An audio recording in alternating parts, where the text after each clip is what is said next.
Alright. I just did a run through reading. Well, a run through. Well, I read it. Didn't do an actual. I didn't read it aloud. A run through of the Sentinels. Robotech meets the Transformers, not Transtech. The episode 1 or miniseries 1. Liberation's a Sentinels Story. Miniseries teleplay by Cat and Clint Cowpoke. Based on the stories by Cat, Dwayne M. Phantom and Roy. Draft was completed on Halloween night 2022. And I read this.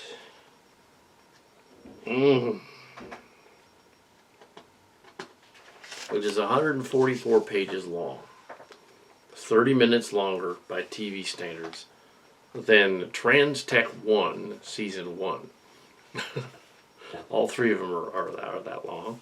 So I'm thinking, story-wise, this is going to be a 3-hour miniseries. Yeah, so this is probably all you're going to get this part of 2022, I would think, because it's a lot. We can't just phone it in and read the dialogue and put it in later. That would be horrible to try to edit that.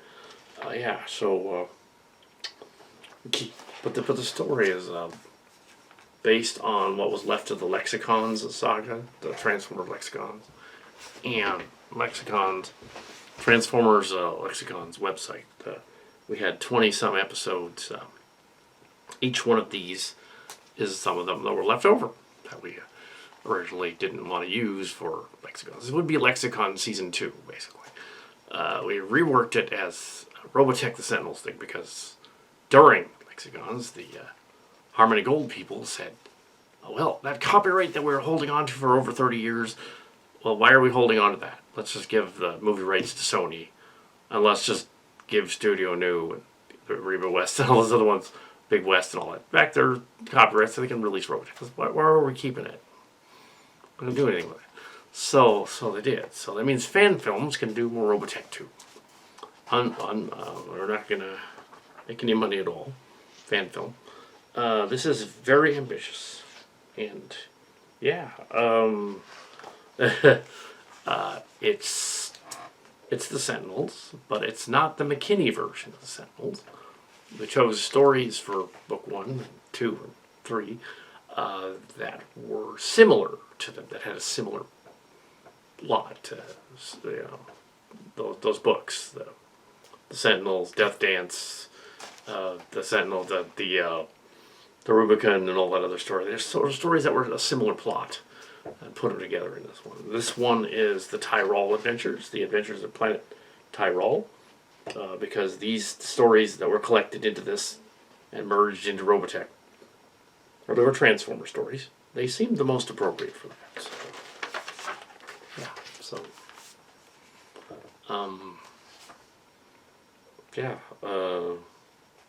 And there wasn't any. We couldn't use the set for months, and so we're writing the Star Trek Chimera, Star Trek Locations stories instead, and got done with the full season of that.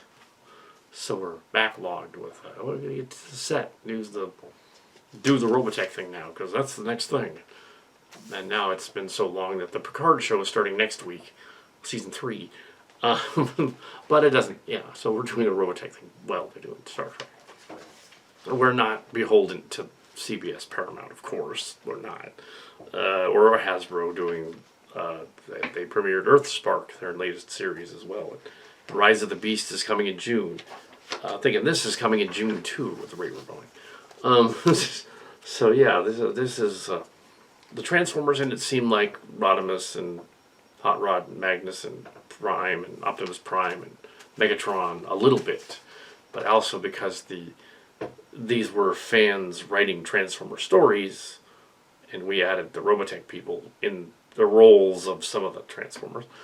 We add that in there. It makes it completely different. Over 40% different, I would say. It added quite a lot. The Robotech people, in some cases, end up secondary to the Transformers.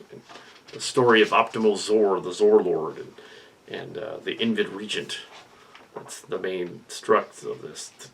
From what I got for this reading, it's about Optimal Zor's battle with the Regent on Tyrol. And the Robotech people just happen to be there. Which would have made the books in the 80s a little more interesting.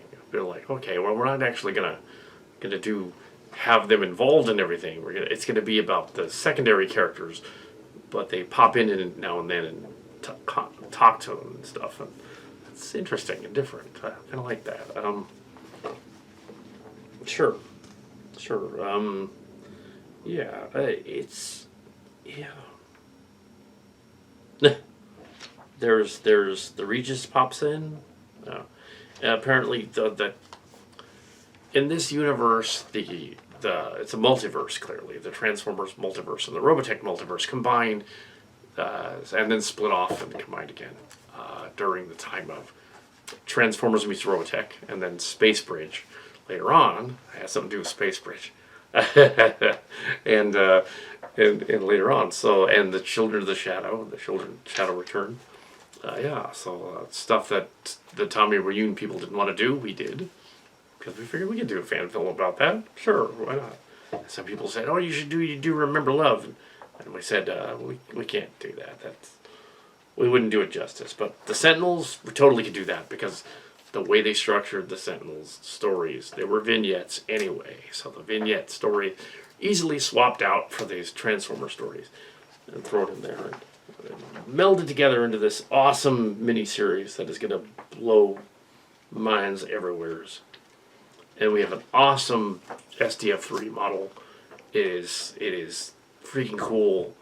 It's amazing. The Veritechs will be back. Old school.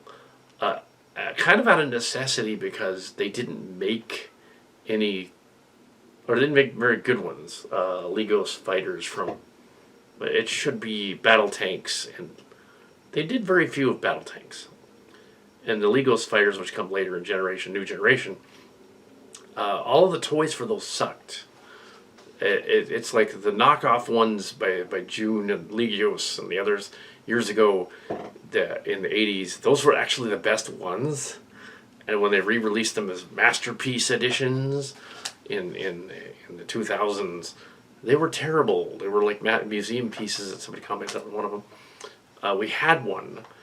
We had Rook's ship, and it was they're overcomplicated, and they easily break. They're not durable toys. Some Transformers, yes, easily break as well, but they're not durable. So the original G1 Bandai Jetfires, of which we have like 25 of them, we painted them up and everything, and they're in there, and somebody freaked out about that. Oh, you painted the Jetfires! Oh. To which we also pointed out, well, the reason we painted them was they were all the yellow crappy ones. We painted them to look like they weren't yellowed anymore, but they are. So yeah, we have some of the characters from the Sentinels in it.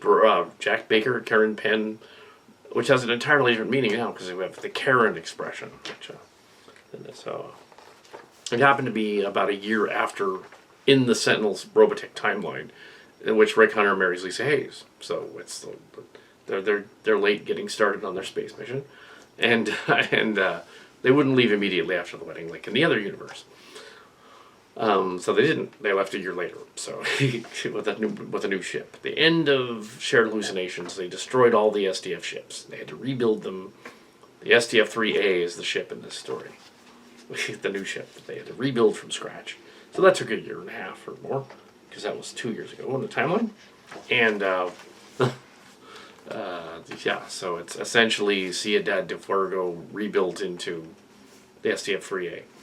That's what it is. But yeah, it has miles long, big ship. It goes to Tyrol, the moon of Fantoma. Not DC Fontana, Fantoma. We always get that mixed up. So they go to Tyrol in this one. Yeah. So yeah, I think we went over that before. But this is awesome. This is really, really cool. We have an Optimus Prime who isn't behaving like a Prime, just because the guy that wrote the different writers here didn't get Optimus Prime. But that's fine. Changed his name to Optimal Zor, it works. He's not Optimus Prime, he's somebody else. He's a little bit more like Draconus. A little bit like Draconus. Yeah, so that works. Also, yeah, a bunch of new characters in here. Remy and Ritter, Regent. Some of the names are, yeah, some of the voices that we're thinking of going through this. Yeah, your Regent slash Emperor guy, it has to have that sort of that weird Orson Welles slash James Spader voice from the original Hate On guy. Oh yes, I'm going to destroy you. Which is similar to Cyclonus, but not quite Megatron. It was a higher voice. It would be Megatron. It's not Megatron. It's not supposed to be Megatron. Of course, Optimal Zor would be like Prime. Tall Spike would be like Hot Rod. And you'd have, Ritter would be like Mark Hamill. A little bit like the Joker, Mark Hamill. Like, oh, I'm going to liberate this planet with my laser because it's funny. Which is different from Starscream. Starscream moves in this as somebody else. Oh, he's a Star Singer, I think, in this one. Yeah. We changed some of the Transformer names around because we didn't actually use them, and we wanted the Robotechs to stand out. So they're new Transformers. You get to meet some new Autobots and Decepticons.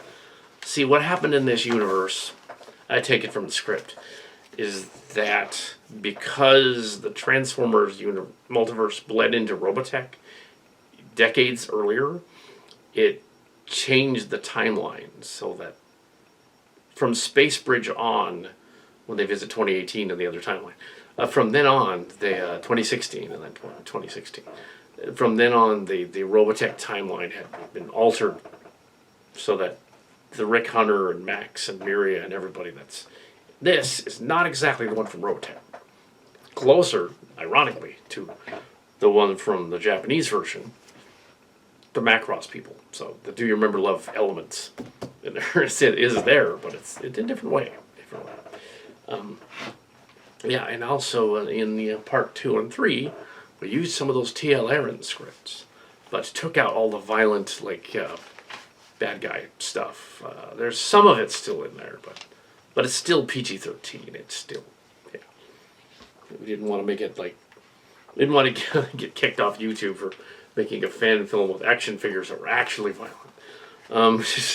So yeah, this is a big thing here. This is cool. You got a line like, "Why are these slavers you speak of? I know nothing of any of this." Optera? Whatever for? Yes, so book 1 is Tyrol, the Moon of Phantoma, the Liberation of Tyrol. That's cool. And I'll do a reading later, I guess, of books 2 and 3 and see what they're all about. But this one was, books 2. Book 2 appears to be about Hadon, the Hadenites, the Hadon planet, the Shadow Children, those guys. Yep, Hadenite, the Shadow Children. Book 3 is the Optera, the invasion of Optera. So, yeah. Yes, it's a thinly veiled reference to the 19 years long Iraq war thing. Kind of. Even though these stories were technically based on stuff written in 2002, 2003, at the beginning of all that, it's thinly a reference to that. Yeah, you could say it isn't if you want to. You could say okay, it's not, but some elements seem to be. But yes, Liberation's a Sentinels Story. Robotech meets the Transformers. Oh, now it's October, November, December, January. 6 months later. Yeah. That's the slowest turnaround we've ever had.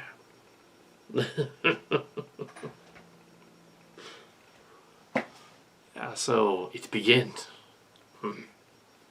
And we'll be borrowing the sets from the Transtech, obviously, the sets from Lexicons. We'll also be borrowing the sets from Chimera, so we can't damage them. You can borrow the sets from Chimera. There's a way to modify the Voyager bridge / other bridge to look like the ship. Don't use the larger one; it wouldn't make sense. You could use the large, yeah, it still wouldn't make sense. And the GI Joes are smaller scale. The larger bridge is the Enterprise bridge can be used as the Decepticon ship bridge. Yeah.